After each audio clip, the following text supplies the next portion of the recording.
Hi folks, welcome to our first Raceweek Illustrated Garage Talk Extra. I'm Brandon Reed. Now the purpose of this web-based portion of our program is to allow us to bring you more racing information and more results than we're usually able to because of time constraints on our program. Now while we won't use this every week, we hope that in the coming months this will help us to provide more news to you from the world of motorsports. But this first Garage Talk Extra session is admittedly a little different and a little personal. With a tip of the hat to Keith Olbermann, we present to you our first special comment. Over the years, one question that I've been asked over and over again is, how did you ever get so interested in racing and in the history of racing? Well, the answer is very simple. If not for my grandfather, Robert Marlowe, this television program, or the websites and my connection with auto racing likely would never have happened. If there was a race on television, we watched it together. Back before all the races were televised, we would listen to them together on the radio. We attended races at Georgia International Speedway, which is now Gresham Motorsports Park, which was just up the road from where we lived, and also at Lanier Raceway in nearby Brazelton, Georgia, with an occasional trip out to Woodstock, Georgia to visit the famed Dixie Speedway for a little bit of dirt track action. We would talk about racing. While we watched guys like Bill Elliott, Darrell Waltrip, and Harry Gant slug it out, Papa would tell me about heroes like the Flock brothers, Curtis Turner, and Lee and Richard Petty. He would often tell me what he felt made these men the best of the best, and his love for the history of the sport transferred to me early on. Papa's love for racing came naturally. He was a self-taught mechanic. He served in the Army as a sergeant in the motor pool. After his service to our country ended, he came home determined to become a top mechanic. But things didn't move as quickly as he had hoped, and he looked for work in shop after shop in Atlanta. As he worked to establish himself as a mechanic, he supplemented his income by selling coffee door to door. It was while doing this that he became friends with the Flock family. He sold coffee to brothers Tim, Fonnie, Bob, and Carl, who lived near each other in the Atlanta area, along with their mother, Maudie, who was better known in racing circles as Big Mama. Now, every time Papa, who was 6'7" tall and skinny as a rail, visited Big Mama, she would say, "How in the world can a man as skinny as you work so hard?" She would then insist he come in and sit down and have breakfast with her. He treasured his memories of his friendship with the Flock family, which he was able to rekindle briefly when he was reunited with Tim shortly before Tim's passing in 1998. By the late 1950s, Papa was well established as one of the top mechanics in and around the Atlanta area. At the same time, his love for speed and the competition of racing was growing. He set his next goal on becoming part of a winning racing effort, either turning the wrenches or behind the wheel. He became friends with some of the local racers and mechanics, and when fellow Atlanta engine tuner Paul McDuffie was named to head up Chevrolet's return to NASCAR in 1960, he snuck into a private test at Atlanta's Lakewood Speedway to introduce himself. Papa never met a stranger, and he soon became friends with McDuffie and with McDuffie's driver, Joe Lee Johnson. He would volunteer his own time after work to go to McDuffie's shop and help prepare the race cars. He would quietly be a behind-the-scenes part of the team's first win in the inaugural World 600 at Charlotte Motor Speedway. Papa strove to become a full-time mechanic on McDuffie's crew, and he even convinced Paul to give him a shot behind the wheel in a test session set for later in the year. It looked like everything was going to come together for Papa when McDuffie asked him to be on the pit crew for his number 89 entry in the Southern 500 at Darlington.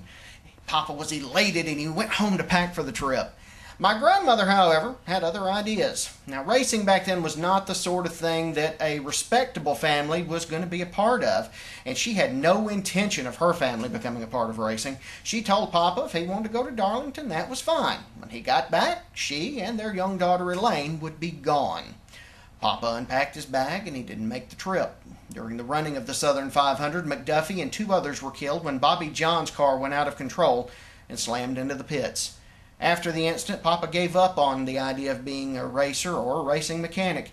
He instead strove to become a preacher, and he started a ministry that reached out to prison inmates around North Georgia. But his love for racing and his admiration for those that raced remained.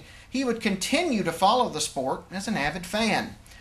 So it really should come as no surprise that Papa's love for the sport would carry over to me, his first grandson. Some say the love for cars and for racing starts at birth. In my case, it was truly inherited.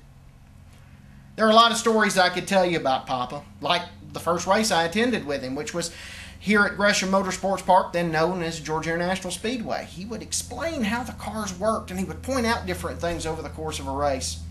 Or I could tell you about how when I was in high school, he'd help me rig up a pocket-sized radio with a single earplug that we'd feed up the sleeve so I could sit in class and quietly listen to the qualifying races at Daytona. Or how he turned a blind eye when I skipped school in 1992 so I could at least listen to Richard Petty's last appearance in the Daytona qualifiers. But the stories that I could tell you best are the ones that I tell the most. In 1998, NASCAR celebrated their 50th anniversary. With that in mind, the annual Winston Preview in Winston-Salem, North Carolina was slated to have a distinctly historic flair. Papa and I decided to take the trip for the event in January and to also make a trip to Petty Enterprises in Level Cross, North Carolina to see the Petty compound. I drove, and all the way up, Papa talked about wanting to meet the family patriarch, Lee Petty. Well, I explained to him, Lee generally doesn't come out and talk to people. He just usually kept over there to himself. But Papa insisted he was going to meet Lee Petty no matter what. He even made the comment to me, I got enough money to get out of jail if I need to. Well, when we got to Level Cross, we walked around Richard's Museum and we looked at everything. And Papa, being Papa, ended up sitting down on the back tire of a Lotus Indy car, that was on display, and spent most of the day talking to Doris Gammons and some of the other ladies there at the museum.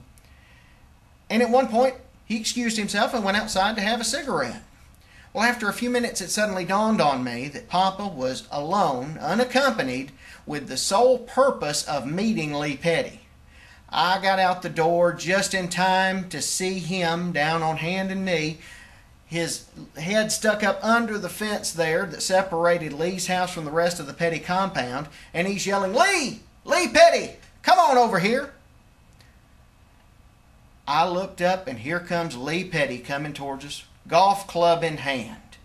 Papa would tell me later that he had seen a golf ball roll by on the grass and realized that Lee was out there practicing his putt.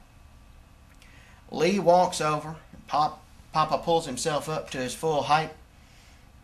He sticks out that big hand of his, and he says, Lee Petty, my name is Robert Marlowe from Maysville, Georgia.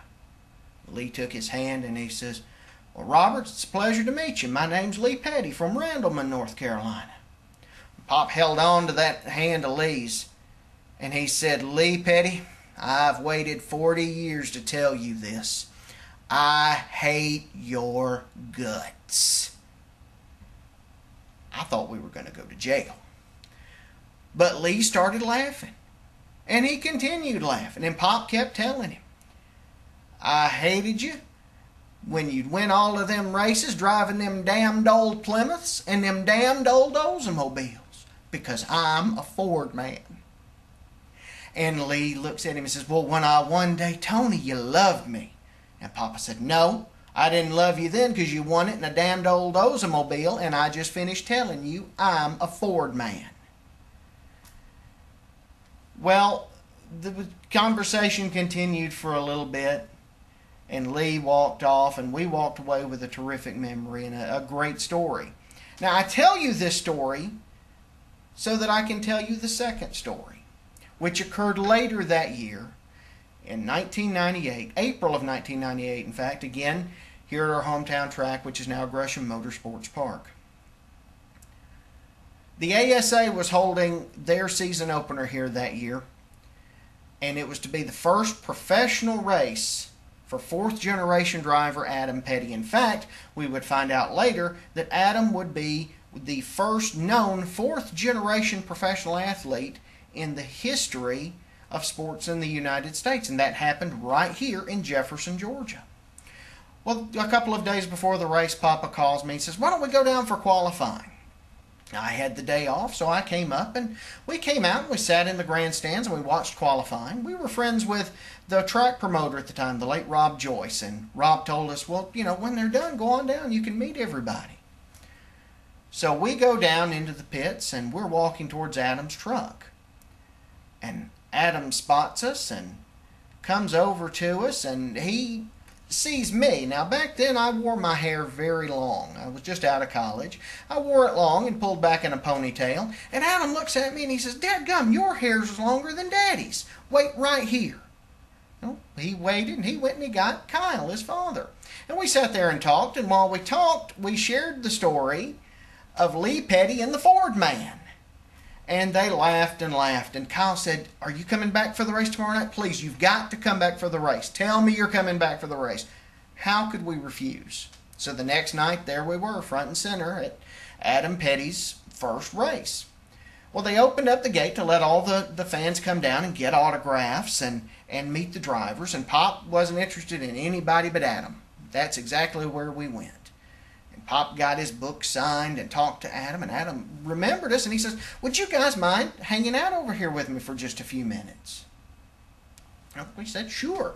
So we sat and we watched as he signed autographs for the fans and talked to them, and I can remember Papa saying, looking over at me and smiling, says, "He's just like his granddaddy. He's got that same charm."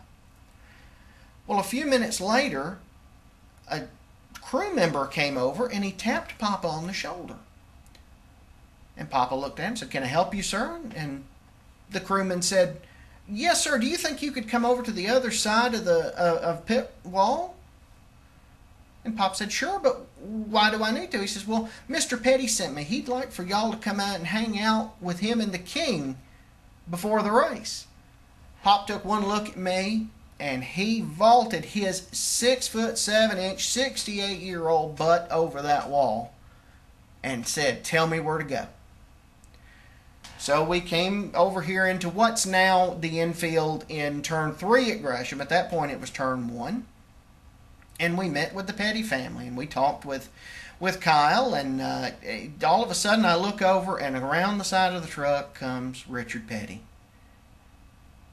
And Richard's smiling, and he points at Papa, and he says, "This must be the Ford man I've been hearing so much about."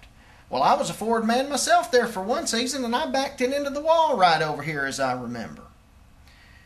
And Richard pointed out that Papa that night had on a Dodge cap. Papa said he was just trying to be diplomatic since they were in town. Now, it's the most amazing moment that I can think of, because it was my two biggest heroes in life, Richard Petty and my grandfather, Robert Marlowe. And it wasn't over, because Richard asked my grandfather, "Sir, are you from around here?" Well, the land where this racetrack now sits used to be a cotton field, and in his youth, my grandfather picked cotton in this field. And he stands up straight, and he looks Richard Petty right in the eye, and he says, "Richard, I've peed on every rock in this field." And I thought Richard was going to fall out laughing. Papa took the news of Adam Petty's passing in 2000 very hard. When we found out that Kyle was going to be doing an autograph session towards the end of the season at a Pontiac dealership in Atlanta, he insisted we go.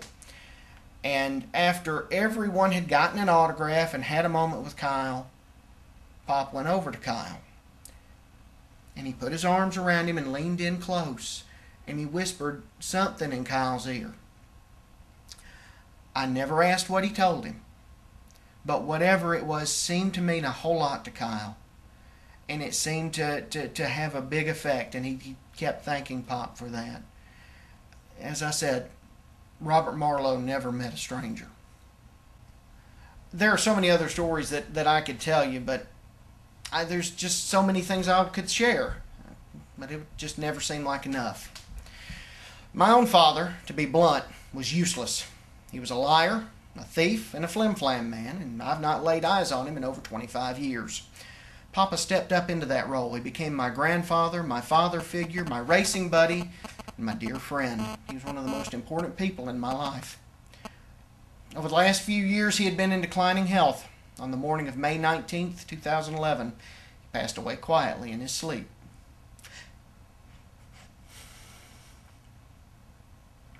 Pardon me. He was a great man who was loved by his family and who made friends everywhere that he went. And I miss him terribly. Pardon me. I love you, Papa. And I know damn well you can still hear me. I said I love you. Thank you for joining us here on Raceweek Illustrated Garage Talk Extra. Until next time, we'll see you at the races.